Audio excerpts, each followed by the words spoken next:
Welcome, tabletop mavens and aficionados. The next chapter in our 40k Fallout terrain mashup is framing our vault and to carve some of our mountain.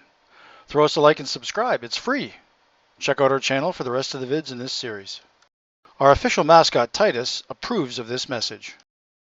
The parts for this phase include a bunch of timber frames already cut and drilled, as well as some detail bits that we will install once the frame is in place. The gate room gets slid into its mounting rails. Once in place, the main power connectors come up through a hole and gets attached to its leads. I lashed a wee bobbin to the leads so they don't fall into the mountain and get lost. The top of the mountain has had installation tabs put in, and they slide into their matching receptacles on top of the vault itself. This locks it down pretty tightly. The back wall slides nicely into place. With that done, we can install the mounting top lock pins. There are 5 in total. Making this removable ensures we have maintenance access to the gate room and its electronics. Given the bulk of the mountain acts as a gaming table, I accepted the fact that I would need to finish it off very durably.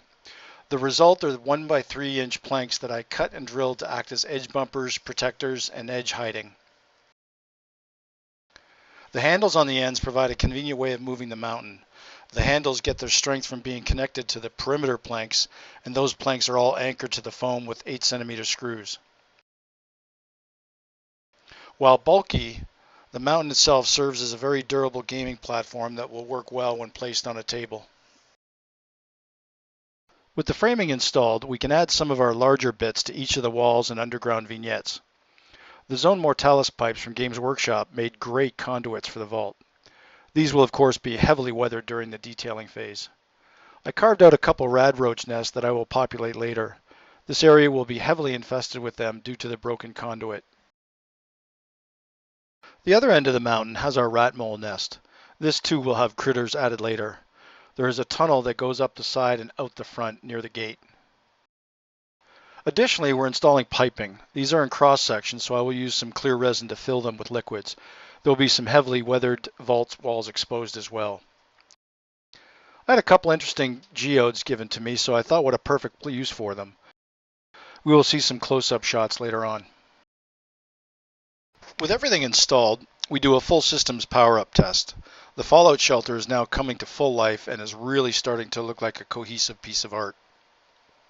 I'm quite eager to get some Kill Team and Necromunda players to playtest this for me. I have some ideas for special rules that I look forward to testing.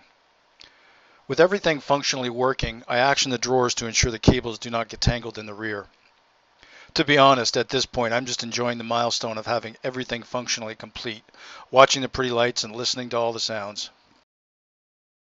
The piping on the east side will have a radroach nest and some collapsed tunnels.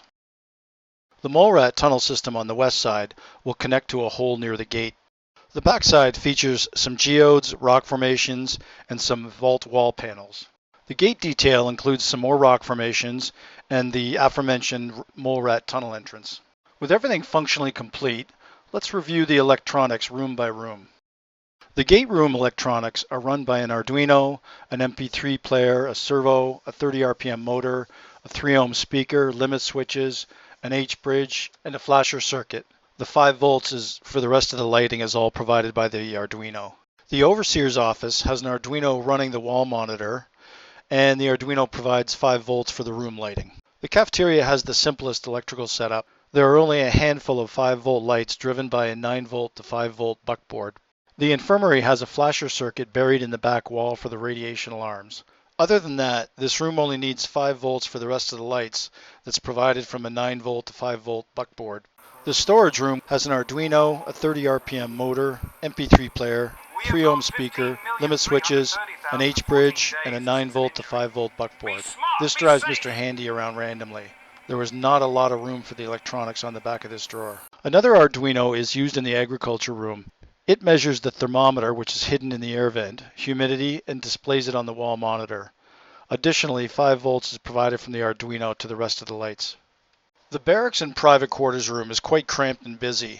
There are quite a few lights. However, they are all only 5 volt LEDs, so we only needed a 9 volt to 5 volt buckboard for this room.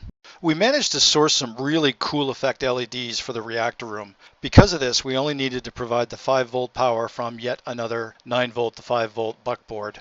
For the dance floor, a flasher circuit is buried in the dance floor and jukebox. The balance of the lights in the bar and gun range are merely 5-volt LEDs, and they are powered from yet another buckboard. The elevator electronics slide out of the middle section and is run by an Arduino, limit switches, 30 RPM motor, another buckboard, an H-bridge, and it is almost a duplicate to the circuitry used by the Mr. Handy room. This is an exciting point as we hit a major milestone. Our piece is now construction complete. Next up, we start the painting and detailing phase, and that's where this really will start to come to life. The Emperor wishes you a lovely day.